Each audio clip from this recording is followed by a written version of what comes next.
So show me your faith. Don't tell me about it. Moving forward with the Decker team.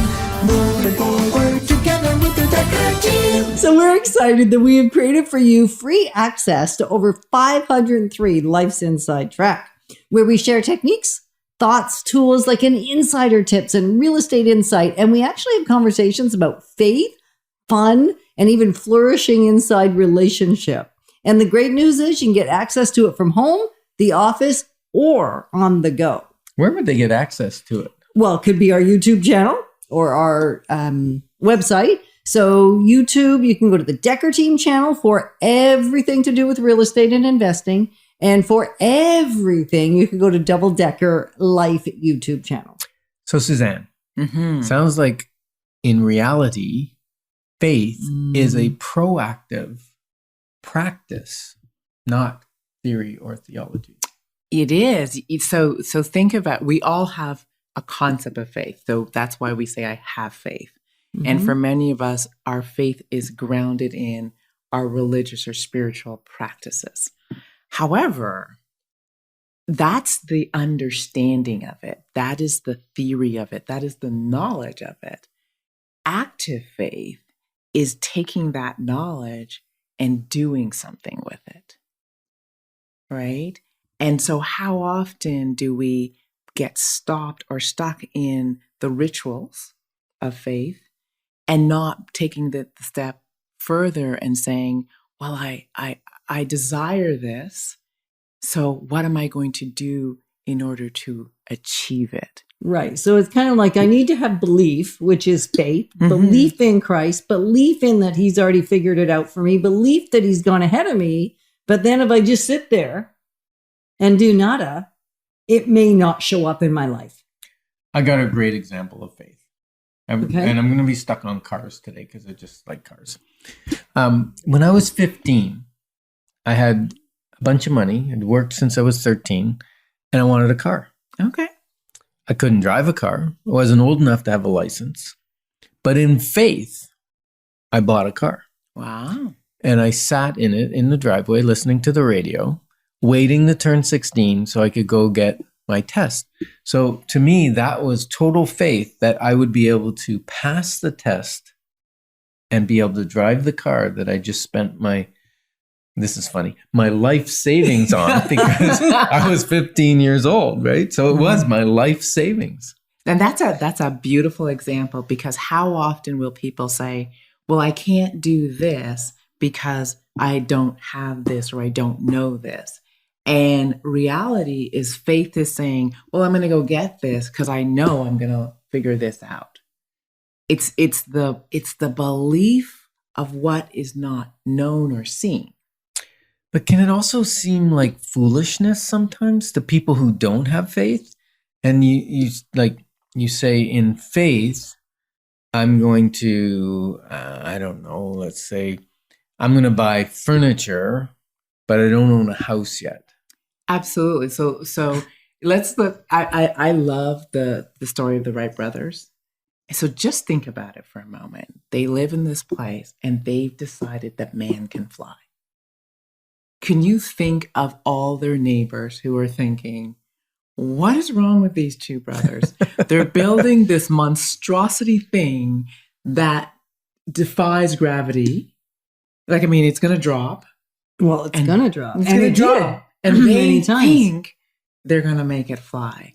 That is obscene. It's like the bumblebee. Who told the bumblebee shouldn't be able to fly? It's too heavy. However, they had faith and they acted on that belief. They acted on that idea, and they took that faith and they put it into action. And sometimes it failed. And they continue to have their faith. Absolutely. And so it takes something in us. And sometimes it takes more than just us. It takes those around us to help us stay in action. To basically, as we'll go back to your car analogy, the idea of a parked car, like your car when it was parked, it didn't go nowhere. No, and as the longer it parked, my faith actually didn't diminish. but it could have. Just like the Absolutely. battery could drain. Well, and I bet while when it's you sitting listened to there. the radio, it did. It kind of did. Yep. So then I would have to bring my parents' car over and use the old jumper cables. And that would boost, if you call the battery your faith, right? It's kind of interesting. Absolutely. And sometimes you need your faith recharged. Absolutely. So the other part that we're really talking about is environment is everything. So I know that there are environments where I feel 10 feet tall and bulletproof. So when we hang out and we are all faith-filled and we act on our faith, I know that I'm going to feel 10 feet tall and bulletproof when I leave. Because And I get to too. And so does Ken. So Like there's- it's the whole pouring. environment It's a does pouring, it. Yeah. Right. And then there's other environments where there's so much doubt, fear, anxiety, worry, all the things that are not faith, that I'm like, I need to get out of here because I can feel my faith levels diminishing. Your battery is being discharged. It's being drained. Right. The battery's being drained as you're sitting there, and then you need a booster cable. Yes. So I go see Or a Ken and boost. get a. Well, and sometimes we need to be, and I'm talking to myself here, I need to be that tow truck that walks around with a booster pack, right? Because sometimes people don't have faith in themselves, and I need them to borrow my faith in them until theirs gets built up. So what you're actually talking about is true leadership.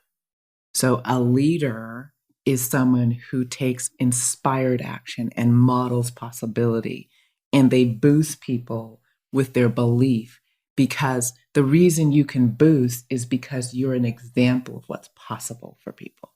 And so when you say, I know you can do it, I believe in you, you are the evidence of what's unseen to them. And they're like, he believes in me and he knows how to do it. And it's almost like you charge them with your energy and your belief. So that's leadership. Yep. And I think two people, now I know you said that sometimes if you're with too many people that don't have faith and they're full of worry and Fear and anxiety and trepidation. that can drag you down. Yep. But also if you've got two people that have fear, they can come together. Similar to my son-in-law called me and he said, Ken, can you help me? Neither one of my cars will start. It was in the middle of winter. It was, and I said, hook them together. He goes, no, you don't understand. Neither one will start. I said, no, you don't understand. Hook 2 weak batteries together and try to start one car. And when that one starts, have it start the other one. Wow. And it worked. And so sometimes we need to come together to build each other's faith. Absolutely. The catalyst for that is, remember, we started with the mustard seed, right? The catalyst for that is it is required that there's a mustard seed of faith in the two people, because when they come together, they ignite each other's mustard seed. If neither of one of them had a mustard seed of faith, then nothing would happen. It's that mustard seed. So when you told the person to do that, you ignited their mustard seeds. Oh, that's great. So there's a nice quote in the Bible. It says, a nice quote. A nice quote. Lots of quotes are nice in the Bible. Other This ones one's are hard. No, this one's not hard. Some quotes in the Bible are harsh. But for as the body without the spirit is dead, so faith without works is also dead. And that's James 2:26. We're grateful to be your partners on the journey of wealth and wisdom. Moving forward with the Decker team. Moving forward together with